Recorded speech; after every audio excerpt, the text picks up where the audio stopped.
This is Americana Podcast, the 51st state.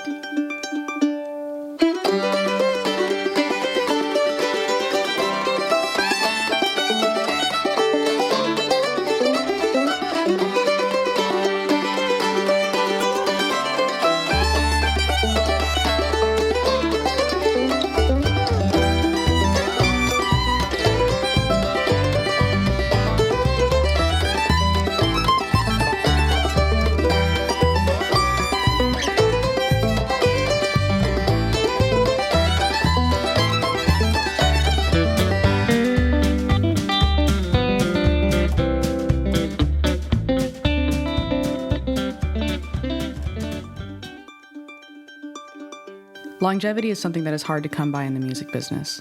The pressures of being a musician are ever mounting, coupled with the strength it takes to tour weeks at a time, only to come back, make another record, and be driven out again, away from friends and family. It's a life that is not for the faint of heart. At the beginning, it's commendable. After 20 years, it's awe-inspiring. Our guests today at Americana Podcast have been doing exactly that, making music with passion and touring relentlessly for 2 decades. Hailing from Memphis, Tennessee, Lucero formed in the late 90s. Maintaining its original members, frontman and lyricist Ben Nichols, guitarist Brian Venable, bassist John C. Stubblefield, and drummer Roy Berry, they have only added one person, pianist Rick Steff, since their formation. Lucero's live shows are a testament to their long and hard work over the last 20 years. Followed by a dedicated fan base, individuals from all walks can be found at one of their shows. They're drawn to Nichols' simply personal and relatable lyrics, and the driving musical force, an amalgamation of punk rock, old world country, rock and roll, and classic Memphis sounds. Lucero at its roots is an auditory exemplification of this wonderful thing we call the human condition. Heartache, hope, decline, growth, a glass of whiskey after a long night. Releasing their 10th studio record, Among the Ghosts, in 2018, this band has come farther than any would have expected from a punk band playing their first set in 1998. Today, Ben Nichols and Brian Venable join our host, Robert Earl Keen, to talk about their growth as a band, unusual influences, and their personal take on Americana music as a genre. I am your producer, Clara Rose, and this is Americana Podcast, the 51st state. There's a long way back home. Hello, everyone. This is Robert Earl Keen, and you're listening to Americana Podcast, the 51st State. Today, we're talking to Brian Venable and Ben Nichols of the band Lucero. Welcome, guys. Yes, sir. Thanks for having us. Thank you. Yeah, well, I'm grateful that you're here because you guys travel around a lot, and it's nice to have you here. You've been referred to as one of the hardest working bands in the last 10 years. How many dates do you play a year? Well, we used to do over 200, maybe 250 shows a year. Oh, my God. In some of the rougher years. But that was a while back. We've been doing this for 20 years. In the last few years, we'll clock in around 115 this year. Which is still a lot for some people. Sure. Doing 2-hour shows, too, so it's... Mm-hmm. But you're comfortable with 100 shows a year? 100 shows isn't too bad. I have a feeling, over the next 20 years, it might get pared down a little bit as we go along. But, more of us have kids now and families back home. We're able to break it in. Instead of going out for 6-7 weeks at a time, it's like 2 weeks at a time. Home more. Right. So, Yeah, no more of those, 9-week tours, 12-week tours. That's too much for us now. Right. So you just mentioned 20 years ahead, but you've just celebrated your 20th anniversary Of our as a first band. show. Oh, yeah. Right. At the very first show. Where was that? That was at a punk rock warehouse called the Hewling Space. Because nobody ever is original. They just name them after the streets they're on. And that was in Memphis? It was in Memphis. In Memphis. Yeah, downtown, right across the street from the Lorraine Motel, actually, Okay. which is a civil rights museum now. 7 songs? 6 songs? 6 songs, I think. 6 songs to probably about 6 people. Oh, there was like 12 there. Maybe 12. Yeah, it was a pretty small crowd. A modest beginning. So how did you become Lucero? How did you get together? Brian found me. I'd been in a few bands from Little Rock. I was born and raised in Little Rock, Arkansas. Right. And I followed a girl to Memphis and was trying to start a band there and was going to shows all the time. Back then, it seemed that there were shows every night of the week. Yeah. And, different little punk rock clubs and stuff. I'd never played guitar before. This is my first band.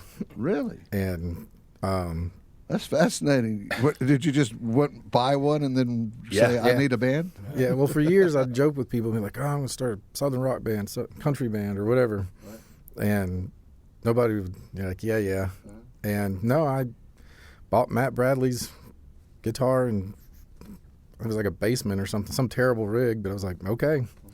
And he fell for it. Yeah. He didn't know. He was from out of town. He didn't know. I was from out of town and couldn't find anybody else to play guitar. I was like, I got songs. And he shows up and he had like songs with words. I had a part. I was like, so I have this VHS that I still have that has how to play lead guitar. And he would leave, and I would, like, if you listen to the early stuff, it's literally just scales.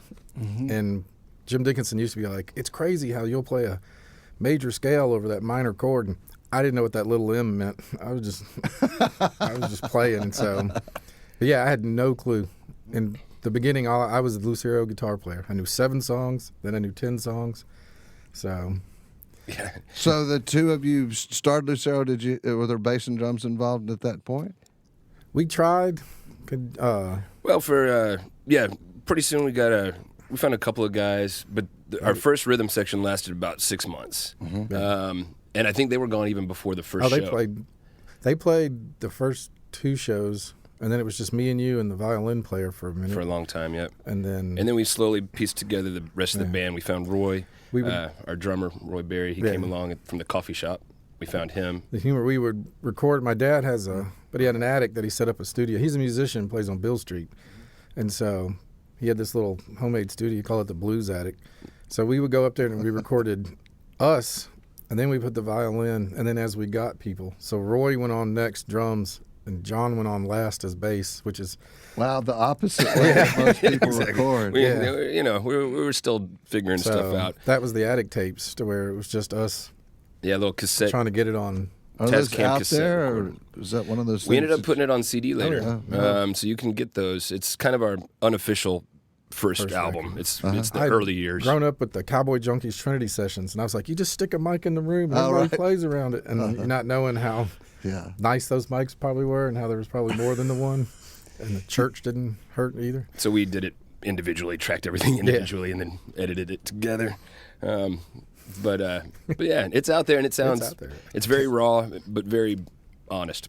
So this group that you put together, that you're talking about, this is the group that's been together all this time. Same 4 guys. So what do you attribute your longevity to? Nothing.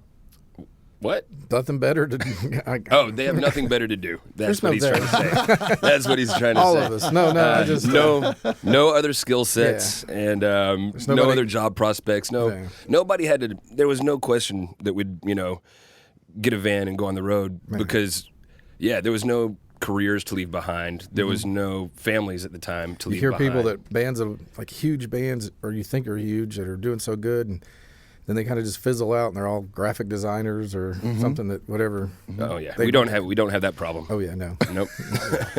And so yeah, if the guys want to get a real job, go for it. But not these dudes. So the 4 of you are the core band, Lucero, right? Okay. So what's been the best part of staying together that long? Man, it's pretty. It's pretty easy going on the road now. You know exactly what to expect from the guys. And everybody just kind of has their own space and does their own thing now. I think it's that family kind of situation to where you have your family. You don't have to just talk to them all the time. Not in a bad way, but it's pretty like, comfortable. Yeah, everybody gets up. Everybody has their routines. And everybody knows their job. And everybody's just kind of everybody's dependable. Everybody knows what to expect, what's expected of them. And yeah, everything just kind of, it took 20 years, but we've got it into a pretty good rhythm now. We went through every imaginable situation to get here. And I think we've had rough times for sure. Well, but it's family, so it works. And people always ask, they're like, what's the one piece of advice, or what's the one thing you've done right? Bring a towel. Bring a towel works, but I usually say the only thing we've ever really done right is just we didn't stop. Yeah. Well, when we play together, you can tell. I mean, my dad was even like in the very beginning. He's like, "This is crazy. This you don't find this." But no, I mean, as my dad spent his whole life wanting to play music and tour, and he didn't get to. Like, I came very early, and so he was able to play on Bill Street but never tour. And for years, he's like, "You need to pick up and learn a bass. I have to learn 3 scales, and you can play forever." And I was like, "I want to hop trains. I want to write poetry. I want to not do that." And then, so when I finally came around, he was like, "What can I give you? Do you need anything? Here, look at this guitar." He's living vicariously. I quit for a year and came back, and I think you could tell the dynamics came back with it. And part of that is how much we don't like each other and how much we do like each other. I really didn't want him to let him back in the band. Did not at all. Nope. Every You guitar quit. player in You the quit. We tried out everybody. Everybody. It was all horrible. Everybody. I had no choice but to Oh, let you no back. choice. No choice. It's the best choice ever. She's all I've got.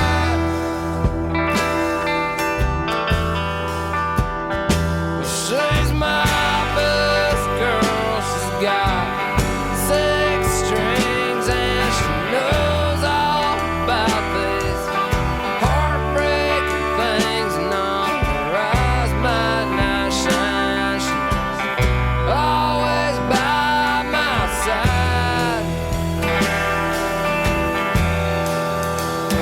Hell, she's all mine for all night. She's my best girl by far. She's all mine for all night. The only girl a boy can trust is his guitar. My dad used to make me play. He'd buy these amps or these guitars. He's a bass player. That's what he's done, but he'll play and sing. But he would make me do, and he'd just be like, and I'm like, and if I messed up, he'd give me this, and I'm just like, man, this is the most not fun thing. If this is music, I'm not enjoying myself. I'm not a fan. Yeah. And so, but that was, I got stuck with, he needed a rhythm section. And so. Let's talk about some origins. You have punk origins in some of your music. How's that affected you? I mean, how have you brought that into your sound today? I think kind of one of the punk rock aspects of the band is that we started, and kind of like Brian was saying, we had no idea what we were doing. And like, we weren't, this was the first band that I played guitar in as well. I'd been a bass player in a bunch of bands and playing a bunch of punk rock shows. Yeah, I think the punk part about it isn't necessarily the music, is the attitude of, you don't have to be classically trained. Who buys a guitar and decides to start a band without actually knowing how to play a guitar? Yeah, right. That's the whole. That's one of those punk rock things is you just get up there and do it and just play and world be damned if you're not doing it. You're not doing it the right You way. jump off and you figure it out on the way down. Exactly. And so yeah. And so I think that's kind of how we. I mean, some of the stuff comes in like your influences growing up. You might chord wise or solo wise or. There's certain parts that you grew up with, but most of the punk rock music is the same as your blues and your rock and roll, so there's not a whole lot of difference there. We were just, all of our friends were in this punk rock scene, and so all the shows we played in the early days were punk rock shows. We didn't really know anybody in country bands or in Americana bands. When we started this band, there was a horrible name for it that I came up with, and I'm not going to repeat because it just dogs us to this day. I know exactly what you're talking about. But I didn't know about No Depression magazine. I didn't know about the alt country at all. Jason and the Scorchers and that kind of Dwight Yoakam type stuff. But so when we finally got at Barrister's, James, the guy that booked there, he was like, "Oh, this is that alt country. That's that No Depression stuff." And we're like, oh. We're like, well, we got a magazine and was like, son of a bitch. Well, look at I that. thought I invented this. It does exist. We were thinking, oh, yeah, we'll be like a punk rock band, but doing Johnny Cash type songs. Yeah, sad. Buck Owens is where I was going, but yeah, in the end, we play these shows with the loudest bands in the world, and then we just in the middle, and everybody'd sit down and cry and watch. So let's talk about songwriting. Your writing routine, Ben. I mean, you write most of the songs, right? For the band, right? Yeah. There's a few back in the early days where Brian would come up with a part, and then I'd kind of take it and shape it into a song and write the lyrics for it. But yeah, mainly I'm the one that's doing most of the writing. And in the old days, I didn't have a whole lot to do. And it was just every night my dad had this furniture store. They sold pianos and organs, but then they sold furniture as well. And I had a little spot in the back set up with a PA, and I could go up there and play all night long and be as loud as I wanted and not disturb anybody. And that's just where I hung out. And I would go and hang out there by myself, and I'd just write songs every night. And that's kind of how the first, I don't know. He would leave on Tuesday. Go back to Little Rock. And come back on Thursday night. We always had practice, and usually he'd have at least one song, and we would flesh it out around the completed song. Yeah. And now it's more, it's like, ooh, okay, it's time to go back in the studio, and then I buckle down and start really trying to write. And so the last few records, it's I don't know. I think there's kind of a benefit to that in that I think the records sound a little more cohesive now than they used to. In the old days, you might have a song you wrote 2 years ago right next to a song you wrote, last week. Whereas now, all the songs get written kind of in the same couple months, or in the studio even while we're there, and so they're at least kind of coming from the same time frame and the same kind of mind space. So I think there's a certain cohesiveness to the records now that didn't exist, and I'm kind of liking that. So when you sit down to write a song, are you writing it all at one time, or do you? Usually the music first is how I do it. Right. I find a guitar part that I like, that sounds interesting, that I haven't heard before. Right. I try to find something more than just G and D or G and C. I try to find something that has some kind of uniqueness to it. Right. And then I've got a list of phrases and words and ideas that kind of evolves over time. And a lot of times I literally will play this new part and kind of read down through the list until I find something that I'm like, ooh, those words fit over this part. And then kind of flesh it out from there. So you're really coming mostly from a musical perspective? Usually, yeah first. Only one song ever I wrote the words first and then tried to come up with music for it. And that was, this song has way too many words, but it's a song called The War. It's about my granddad in Europe in World War II. The preacher said, boys, he was killed tonight. Down with the Lord in paradise. One boy spoke up and said, preacher, come on, eat your supper with us. Everything else, it's the music first. It's finding that little lick or that little something to build everything else on top of. So the shortest time it ever took you to write a song? One night. One night. But those are rare. That's happened 2 or 3 times. And that's usually when you're really upset about a girl. When that girl, all you want to do is talk to her, and she does not want to talk to you. Those are some songwriting nights right there. Or you don't know where she is and she won't call you back. Oh, goodness. I got a song called Nights Like These that was written that way, and a song called Texas and Tennessee that was written that way. And, and then in the later days, you stay up all night and you record it on GarageBand, your little demo, and then you send it to her, you email it to her at 5:30 in the morning, and that's usually a mistake. So the longest time it ever took you to write a song? Man, who knows? That I Can't Stand to Leave You on Women in Work. It had a few different names and a lot of different drum beats. Maybe. A lot of times it's crazy how important finding the right drum beat is. A lot of times, especially in the old days, I would take a song in and it would just be me and Roy, the drummer, and if he could find a unique beat to go with this unique guitar part, I'm like, ooh, all right, this is going to be a song.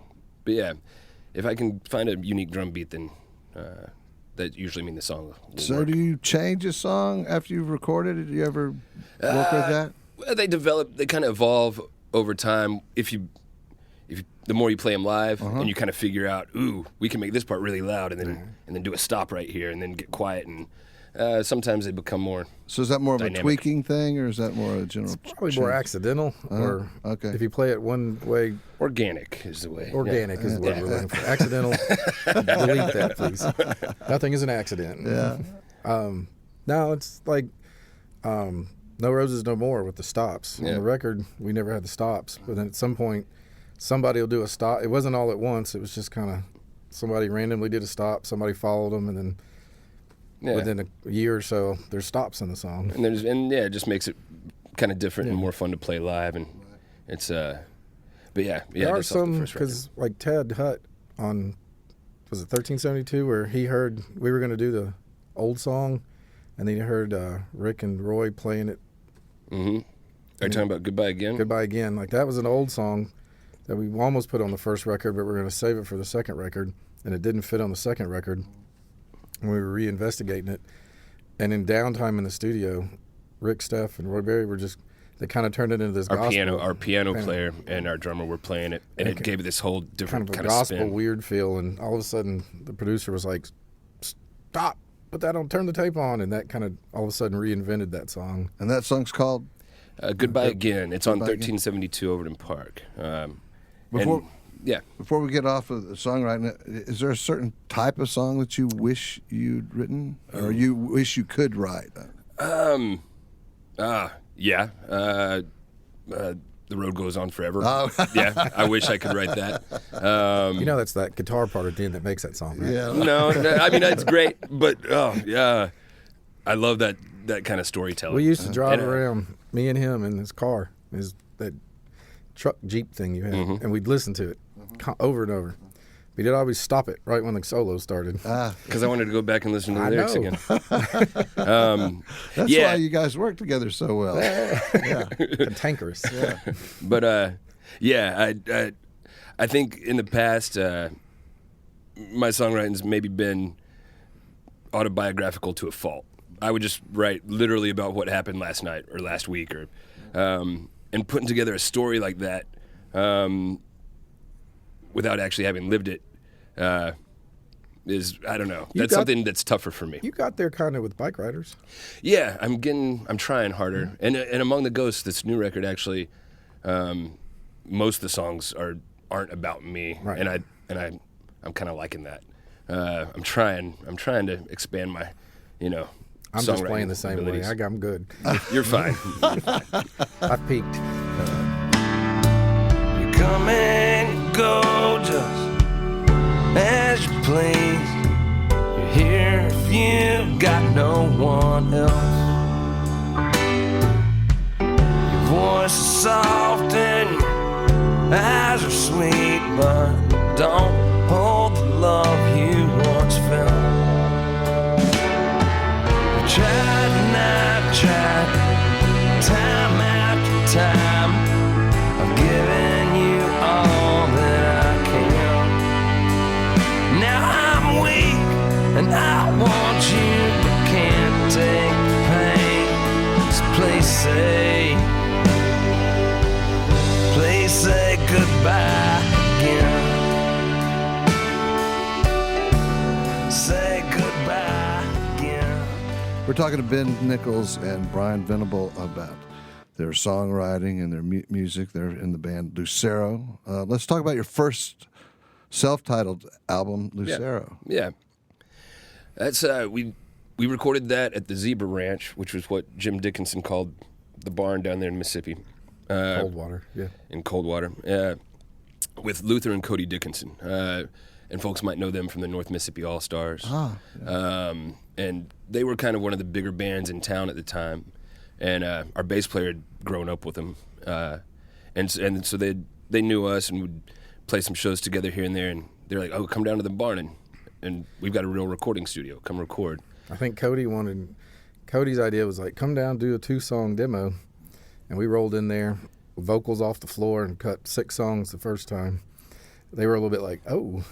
Yeah. Like we were hungry. We were, like, and we're ready. Gonna get all of these, as many as we have. You felt ready. I mean, Yeah. this was like it was overdue, kind of thing. Yeah.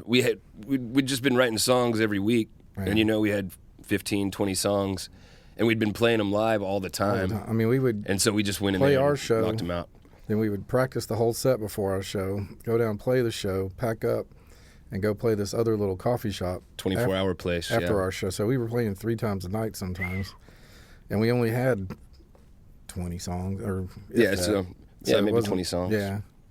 And self-titled is, because we did 2 batches, but they were like a year apart almost, weren't they? Yeah, we went down there and recorded probably 5 or 6 songs, and then went back a few months later and We did would a call few those more. demos these days. Right. But we just, but yeah, it was where we were at. So is that why Lucero and Tennessee are so close together? Those Yeah, two because records? then we just kind of we just kept writing songs, and then we knew that we could go down there, and we knew that it worked, and we knew it sounded good, and so it was 6 months after we finished self-titled. We Yeah. probably went Well, I back think we down ended and up- started recording Tennessee. We started recording self-titled before we had a label, and then we got a local label, Mad Jack, and I think they were like, so it seems like, oh, we need to run in and, because also for the first 2 or 3 records, whatever we were putting out, we were already ahead of ourselves because they were taking so long to get released in our mind, and so it wasn't until Nobody's Darlings is what we actually sounded like, maybe. You mean like by the time Tennessee came out, we'd already written That Much Further West? Or we were already a different band almost, like Right. we were, yeah. Yeah, we were learning and adding new instruments here and there and figuring out stuff, and so yeah, our sound would kind of evolve from record to record So, pretty yeah. quickly. So what record would you consider you got settled in your sound? With Lucero self-titled, we had this more southern rock kind of sound, And you go back and listen to it, it's not even that southern rock. right? It's just rock. Just kind of rock. Yeah. But I feel like Nobody's Darlings, Jim Dickinson actually produced that. When he didn't just come in and play piano and hang out, he actually was in charge. And he wanted us, his whole thing was like, I want you to where you sound like right now.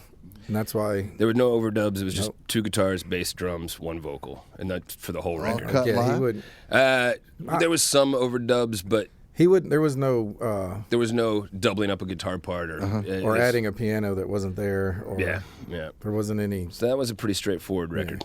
But that did capture what we sounded like live at the time. But yeah, it's hard to pin down.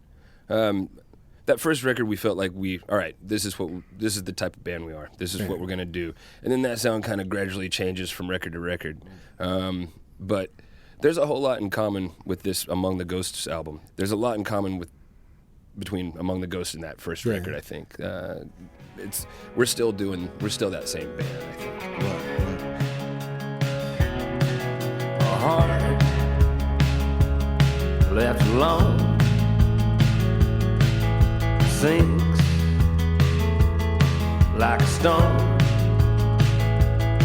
and it rests on the floor of a sea in a storm, and it's lost deep enough.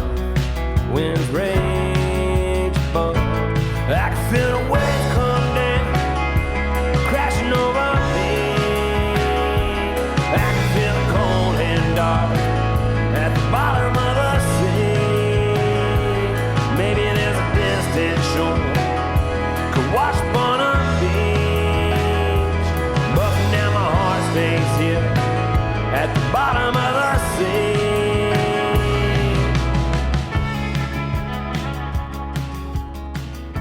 So let's talk about 1372 Overton Park. Seems like there was a departure somewhat from, It's a big from change. the stuff before. That was kind of that became a big deal because. And what year was that, Ben? Ooh, what year would that have been? 2008, Something like that. Right. Something like We that. don't. 2008, 9. Yeah. A long time ago. A long Right. time ago. Right. But that was our first record we did with a producer named Ted Hutt. And the producers we'd worked with in the past, Jim included, were pretty hands off. They weren't there for the songwriting. They didn't change anything. They felt we had it together. They were there just to kind of. Right. But Ted Hutt, he came in, I'd do demos, and then he'd make comments on the demos, and he actually would come into town and we'd do pre-production, which is something we'd never done before. And we'd rehearse, and he'd make suggestions like, oh, man, make that chorus the verse and write me a new chorus. And Turns out we'd never written a bridge before. That's a lie. But Not as many as we should have been writing, maybe. Right, yeah. We get a little lazy and I don't need a bridge, but a bridge for everything for Ted Hutt. And and these lyrics are great, but try to get me one more verse where you say it in a slightly different way. And he pushed all of us and was very involved from the very beginning. And also when we did, for that record, we were like, let's put horns on a song, just one song. And Jim Spake came in on the demos, and he put it on one, and we just got excited, and we're like, well, try this one. Yep, and then we ended up with a horn section on the record, which was a first for the band. And by this time, we'd done, this was our second record with keyboardist Rick Steff, who's a brilliant, really well-trained piano player. He played with Hank Jr. for 10 years on the road. Cat Power. Has played with everybody. And he brought an element of kind of this professional side to the band that we didn't have before. So you've got Rick, who really knows how to play his instrument.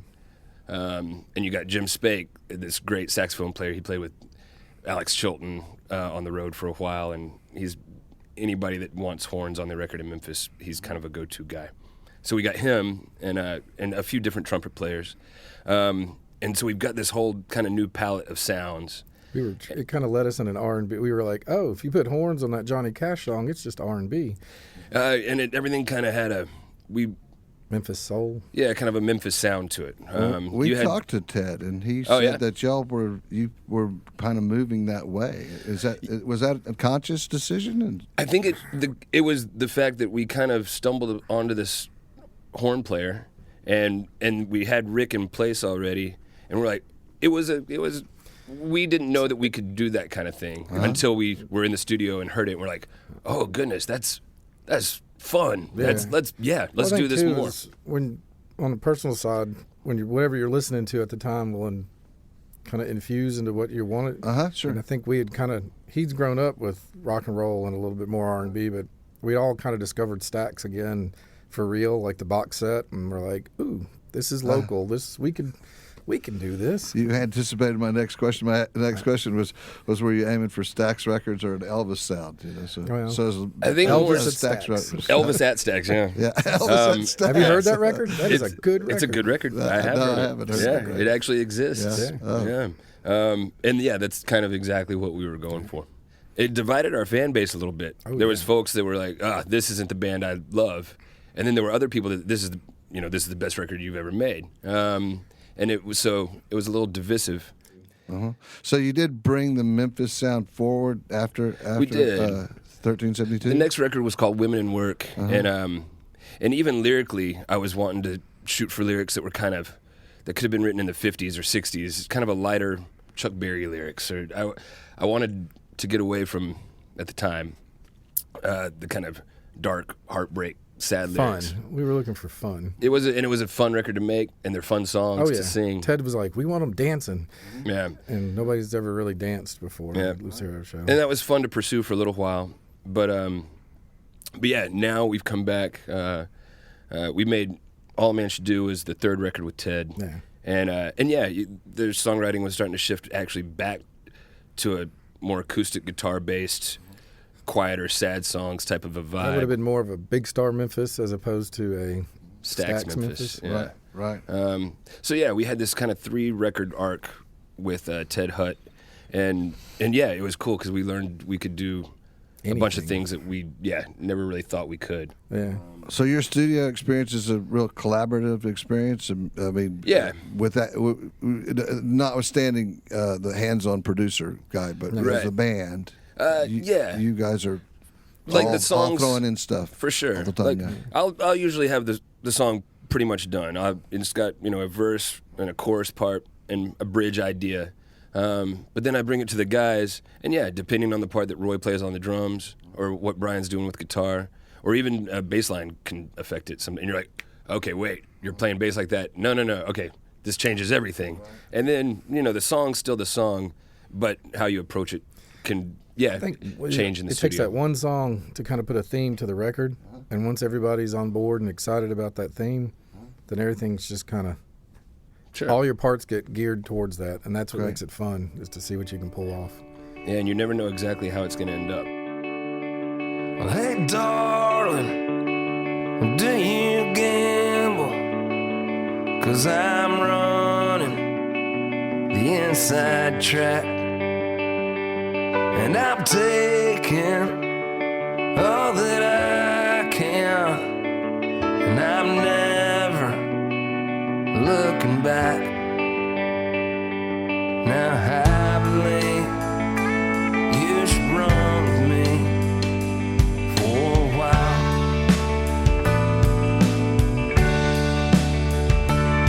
Now happily you should run with me until this Texas sun falls into the sea.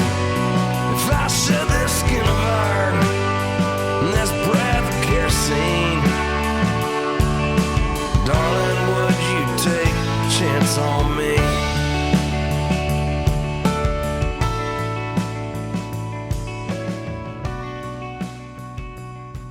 So, what do you have against harmonies? Oh, well, if you'd heard any of my guys try to sing, you would understand. He's harmony proof too. Supposedly, none of my guys can sing. I'm just gonna flat out say it. Yeah. None of my guys want to sing. I sing at home all the time. I'm beautiful. Yeah.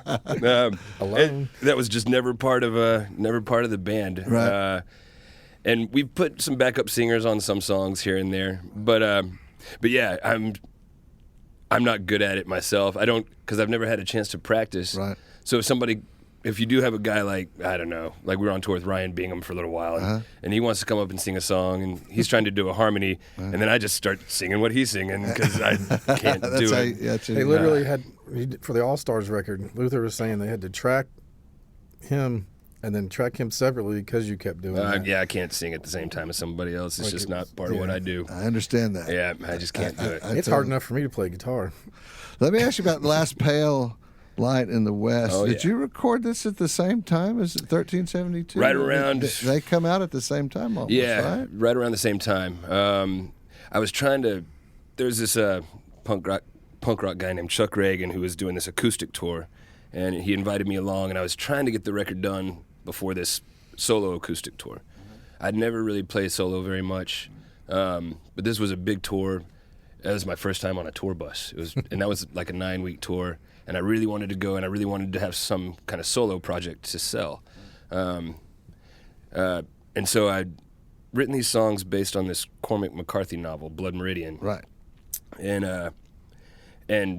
yeah, we went into the studio.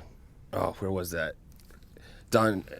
I wasn't there. It was Easley's studio. No, he wasn't there. I had a newborn baby. I was at home. Yeah. No, I did it just with a pedal steel player named Todd Bean, and then Rick came in and played some piano and some accordion on it. Yeah. But really, I wanted it to be a true solo project with not a band project.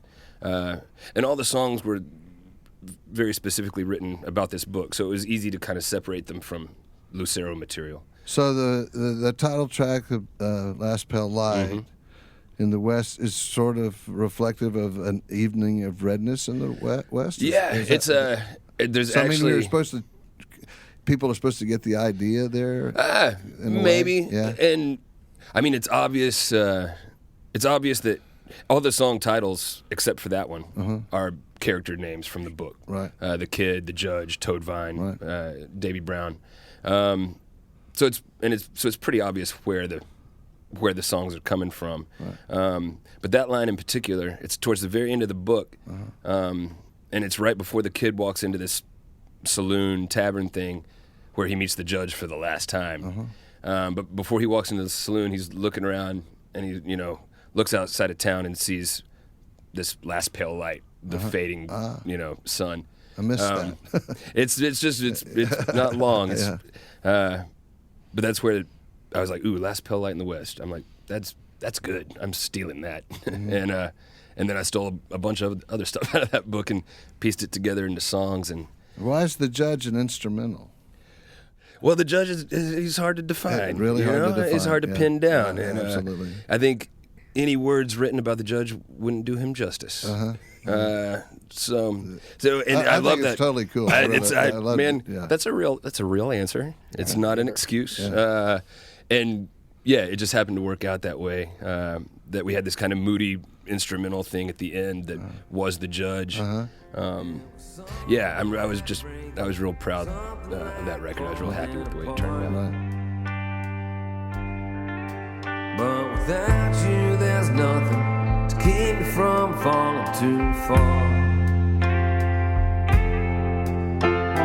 All those things that we wanted to say got left out. We're going to take a quick break, and we'll continue our interview with Lucero when we return. At Americana Podcast, the 51st State, we would like to take a moment to recognize other songs we feel embody the spirit of Americana music. Selected by our good friend and music connoisseur, Will Vogt, these are Will's picks. Feathered Indians by Tyler Childers from the record Purgatory. Produced by Sturgill Simpson, Tyler Childers' album Purgatory visits much of the geography found on Simpson's records. Born and raised in Lawrence County, Kentucky, Tyler started playing and writing music at the age of 13. After honing his craft in bars and clubs in Lexington, Kentucky, and West Virginia, Tyler made this record, and it showcases the authenticity of his music, which reflects his Kentucky roots and experiences. His music references country music of the past and an inspired modern take. Will's pick is Feathered Indians, which shows off Childers' strong songwriting talent, a distinctive singing voice, and a fresh country sound. It is one of several tracks on Purgatory that hint at great promise in a young singer-songwriter. And I will sing along. Honey, tell me how your love runs true, and how I can always count on you. Be there when the bullets fly. I'd run across the river just to hold you tonight.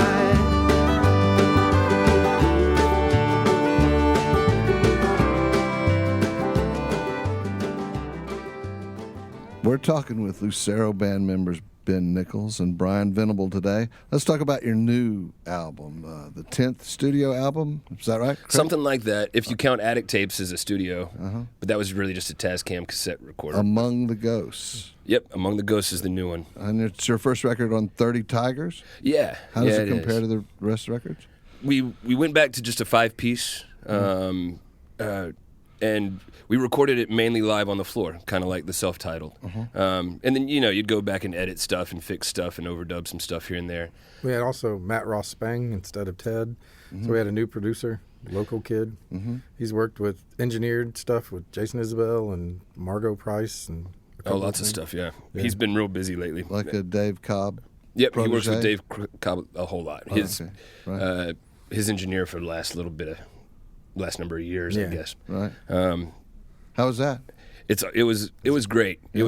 It was a change. We hadn't been in the studio for a while. We actually bought this little storage space, warehouse space, practice space right down by Sun Studios, and right by Sam Phillips. Nice. It's all we were actually neighbors, so we were literally we rolled gear down the street to Sam Phillips' studio for the recording session. It was right next door. So you recorded this in the Phillips? We recorded it at Phillips Recording Service, not the Sun Studios. The studio he built after he sold Elvis to RCA. Right. It had been it had its ups and downs, but this Matt Rossbane kid, he was buying a lot of gear and storing his gear in there and doing more projects there, and he was kind of building it back up again, and we got in there kind of just right at the right time. It was he's got it. It's a really cool studio. It's an interesting situation. We'd done the last 3 records at Ardent. All the big star stuff, a lot of ZZ Top but Sam stuff, Phillips REM. is the one room in the one green room type. Like you have the whole building to yourself the whole time. There's not a lot of people coming and going, so you can kind of just And we didn't do a lot of pre-production. We just went in, set up on the floor, and I had a couple of guitar parts, and we just kind of started playing them and trying to see what would stick.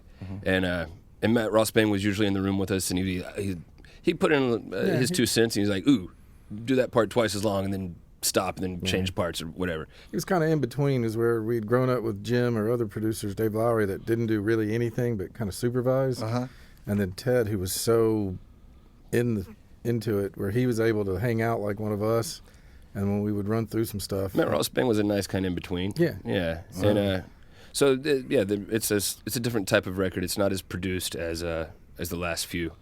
It's a little looser, a little rougher around the edges, but it's got a certain life to it that I really like. What's a charm that maybe from the early records, what we call charm is all the mistakes and the poor recording, maybe. Are there any musical influences that have affected your work or your shows that could be considered unexpected?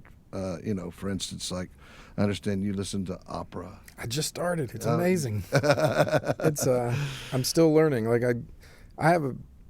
I feel it's a good habit, but it's a bad habit of discovering something and completely trying to absorb it. Right. I've been listening to classical a lot lately, but then with the opera, with the voice and the music, like there was parts where it was just, literally vibrating my chest, and I was like, this is amazing. I've yet to really. They're telling a story, and usually it's pretty baldy, oh, we killed this guy, I'm sleeping with your wife, da, da, da, da. But I haven't gotten to the point where I'm reading along. I'm still just viscerally enjoying the music. But yeah, I don't know if it's affecting the Lucero at all, but sometimes listening to other music than the style you're playing helps bring a new perspective or something maybe. Right. But yeah, opera is amazing. Yeah. Amazing. And you've been unexpected influences in I don't what know. you do? I mean, it could be your family or whatever you're talking about. That's definitely a change for me. This is the first record that we recorded since the birth of my daughter, and I got married a couple years ago. Right. I usually tell that story every night on stage. The Lucero fans there was kind of a worry that it's like, Ben's happy now. What's he going to write? Not just the fans. Yeah, what's he going to write? I think the band was a little worried. What's he going to write songs about now? If he's happy, this is horrible. There's going to be no source material. There's going to be ELO. But luckily, there's still a deep, dark well of stuff to pull from. And this whole kind of stepping out and trying to write stories that aren't necessarily about me, it hasn't been a problem. The songwriting's actually, I think, benefited from it. Right. There's something about having a family where, I'm happier than I've ever been before. But the flip side of that coin is it's scary as hell. I've got something to lose now. I've got something that I actually care about and that I want to protect. And it's, there's a certain heartbreak that's a whole new kind of heartbreak, having to leave, a baby girl at home. Sure. There's definitely some new kind of feelings and ideas and emotions with that everybody. are going there. Like Roy just had a baby. My 9-year-old's on this tour with us. It's his first tour. Oh, how cool! So he's pretty stoked. Does he play? No, he plays video games right now. Yeah. I'm not going to force anything. It's all there if he wants to fool with it. Here's the G string. Exactly. But I think as a band, that's part of it too with this record is we're maturing with families, and it's like I wouldn't have brought him out 10 years ago when nobody had kids and we were all just wild. Right. But I think the maturity in our music is also seen in the forced maturity that we've had now becoming fathers and having families and stuff. So that does. It's cliche, but it changes your perspective.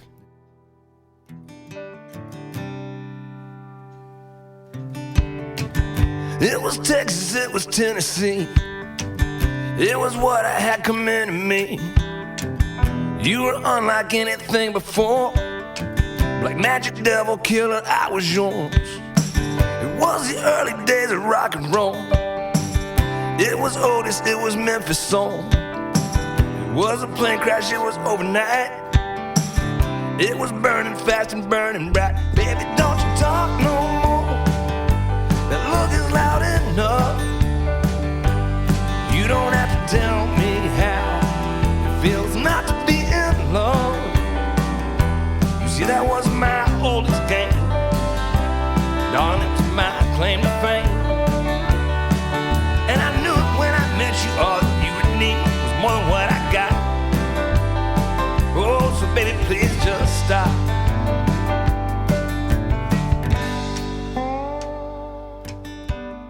Hey, let's talk about Americana music, if you don't mind. right. If you don't mind, We'll see. I don't know if we'll have any answers for you. Oh well, these are pretty softball. Okay. I love acoustic guitar. I have an open road to Stetson. There we go. like you're just throwing out answers that they can edit into whatever questions he asks. That's Americana, right? I wish I had anticipated that. Here at Americana Podcast, the 51st state, we're on a mission to define Americana music. How would you describe Americana music there, Brian? Oh, man. Man, I don't know. I feel like we heard about when it started, like it was the charts, and they're starting a whole new Americana thing, and it seemed to be just the alt country or whatever at the time. And then maybe they were trying to bring more stuff in, but now I feel like it's turning back into definitely more alt country again or something, whereas I mean, it's tough. I mean, Well, is that the I've got a question. okay. Like, is alt country a thing still? I think Or it's are they Americana now. I think they have rebranded. Is Americana? Does Americana include more things other than That's alt what country? I'm saying. It's like alt country's one aspect of at the time, Americana. with alt country, growing up with that no depression, you'd have Freakwater or whatever, like the girls and the mandolins. You'd have Trailer Bride. You'd have us. You'd have Of course, all the Uncle Bloodshot Tupelo. country costume country bands. You had Yeah. all that, so it seemed to be And there's still that stuff's still out there. Right? But with what were you bringing in with Americana? Were you bringing in I don't know. Is like hip hop or any kind of weird? It's like jazz. Is there an Americana like jazz? St. Paul and the Broken Bones isn't an Americana band, right? I feel like Because they're doing trying like to- the Blues Brothers style. Like, well, they're doing the R&B, but it's kids on guitars. There's a horn section. It's what we did for 8 years. Were we Americana? I don't know. That's the That's the we whole still thing. don't know what we are. We have been. We've never been formally recognized as the Americana, but we've also ran like hell from it sometimes. It's kind of when we started. We wanted to be Tom Petty. We wanted to be Huey Lewis, and we wanted to be that rock and roll we grew up on. The Replacements, would they be or Americana or alt country today? I don't know. You don't know. And that's where we're a little older, or I don't know. We came from that punk situation to where I don't mind being called Americana. We really just want to be called rock and roll. But rock and roll right now, that's been the big debate, is it's not necessarily. Is Tom Petty Americana? He would have, if he'd have put out Damn the Torpedoes in 2017, he probably would have been Maybe Americana. So. Yeah, I don't know. Dale Watson moved to Memphis, and they have that Cosmo Amera. I can't even pronounce it. I can't either. And that was nudie suits and open roads and, right. Chicken picking. And we don't necessarily fit into that. Well, let's ask this question. Give me 3 artists that you think are, solidly Americana artists. Oh, I got this. I think John Moreland is one of my favorite songwriters right now, and I think Fiddle player plays with Johnny Corndog. Just put out that record. Josh Headley. Yeah, Josh Headley. Yep. Man, that is Americana right Really? there. Josh Headley. That sounds like John Moreland. Yep. Anybody else? And then who else you got? Is Ryan Bingham Americana? I think that's more red dirt country, isn't it? Whoa. Oh, see, out of left field there. Now you're just calling people names. We're going to go with the whole new podcast here. Just be you guys talking about Americana. It's dogged us forever. And then, like bands like Grand Champagne, the Dexatines, these are amazing American rock and roll bands. Right. Are they Americana? Right. They're not country, but we all have that. Lee Baines and the Glorifiers. Right. Are they Americana? Or are they just rock and roll? That's where we don't know, like Corey Brandon. He's on Bloodshot. Is he Americana? I don't know. I'm not sure. Or is he a singer-songwriter? I don't know. He's a singer-songwriter. That's singer-songwriter, yeah. I'm just saying, I feel like they put a title on it so they could have a chart and a festival. Right. But I mean, under the premise that people really like categories, would you connect yourself with Americana? No. I think that's why we're if still... they bought the record, yes. Yeah. Okay. Yeah, if that's what it takes. What do they need to... For years, nobody's been able to put a... Do you wind up on the Americana chart? Excuse me for not knowing, but I never look at the chart. We have no idea. This is the other thing. For the last 10 years, 8 years, everything's been iTunes. And this year our manager's like, iTunes is dead, Spotify. And we're like, we're having to add songs to some Spotify playlists that hopefully make people go listen to it, which ups our Spotify stock. We don't know how it works. We don't know. We don't know how anything works. I don't know what chart we'll be on the... Which might be why we just like staying on the road. Where we're kind of oblivious to everything else, except... I used to tease people and be like, we hired management to make us as famous as possible. We do everything in the world to stop them, and wherever it lands in the middle, we're good. That's pretty much it. That's exactly right. Looking like dark days, ain't nobody else to blame. Somewhere down in hell they call my name. Looking like another fight, the devil's drinking angels right. Well, my friend, now everything has changed.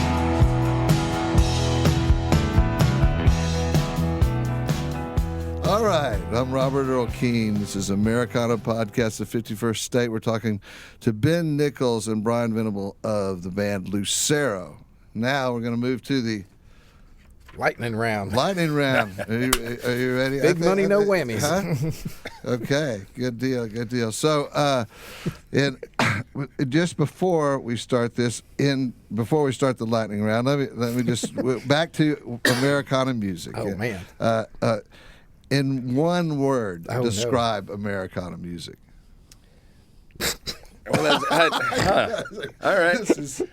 Once again, That's you. in one word, In one word. describe Americana music. You want cheesy? You said one word. Honest. Ooh. Oh, there you go. Oh, my Bam. God. I knew that would hurt you That deep hurt me down in in your the gut. soul. I know. It was like scoop out a little part You're of your fired. Ugh. I got- Give one word. Come on. You got to commit to one word. Oh, I don't even know. That's acoustic. I don't even. Acoustic works. Acoustic's fine. Okay, good. Not a, Thank you. I mean, our goal really is to, almost have a thesaurus. Of So you've got honest acoustic music. Yeah, right. There we go. Okay. All right, now we're on the lightning round. You ready? All right. You ready? And jump in, Purple. either one Banjo. of you at any time. Plaid. It's close. Okay. All right, you ready? You ready? All right, 3, 2, 1. Dobro or steel guitar? Dobro. steel guitar. Yeah. All right. No wonder you worked together well. Exactly. David Bowie or Freddie Mercury? Freddie Mercury. David Bowie. What? Okay, here's a good one. CBGB's or Tootsie's Orchid Lounge? Ooh. You don't know what either I one don't. of I know those- CBGBs. I don't know the other one. I'll say CBGBs. All right, good for you. Charlie Parker or Miles Davis? Charlie Parker. Charlie Parker. Okay. Original True Grit or the remake? Ooh. That's tough. The book.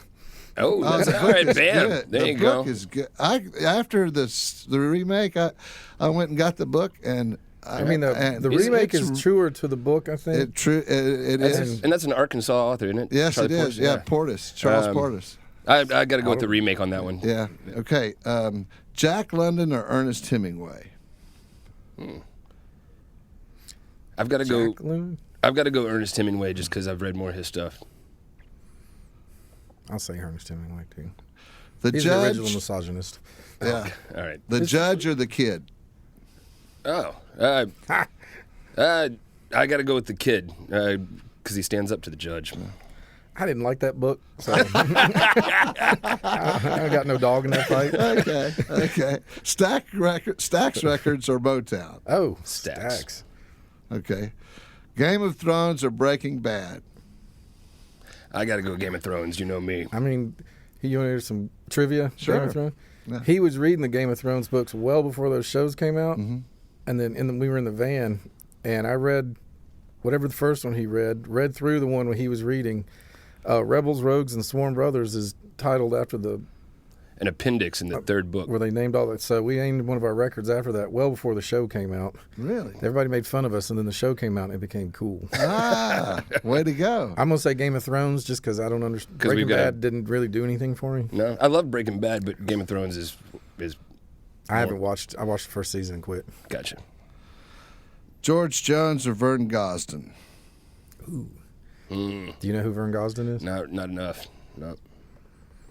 I feel bad. I mean, George Jones is more fun, but I don't like that question. Okay. Good for you. There we go. Texas or Tennessee? Duh. Tennessee. Yeah, I got to go with Tennessee. It's too hot down here in And Texas. technically, we're from Memphis. We don't claim the rest of Tennessee. So You're an So it's island. really, Memphis or Texas. exactly. New school tattoos or American traditional? American tradition. Yeah, it has to be. Yeah. I mean, There's some good new school tattoos, but there's some really bad ones. And we've got both. you got both. Ooh. Jackson Pollock or Mark Rothko? Ooh, Rothko. I'm gonna have to say Pollock on this one. There we go. Look at these guys, man. All right. Dr. Who or Dr. Phil? Doctor Who.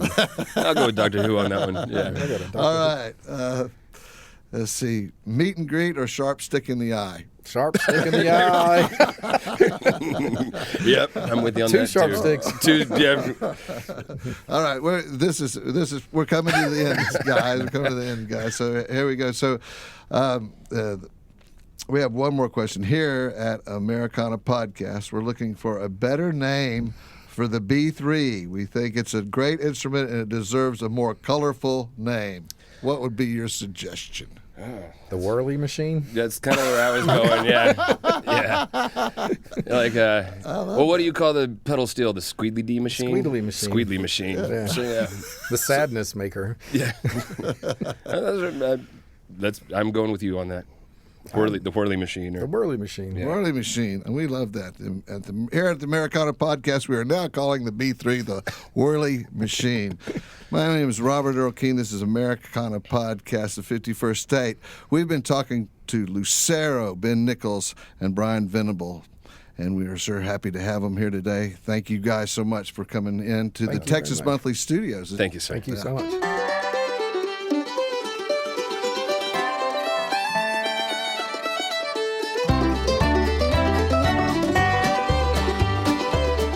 At this time, we would like to thank our host, Robert Earl Keen, Texas Monthly Studios, Brian Standifer and Stephanie Baker, producer Ted Hutt, Michelle Steele at All Eyes Media, and our guests, Ben Nichols and Brian Venable of Lucero. Americana Podcast is brought to you by Keen Productions, edited and produced by Clara Rose, mastered by Pat Mansky, with original music by Kim Warner. Until next time, let the music play.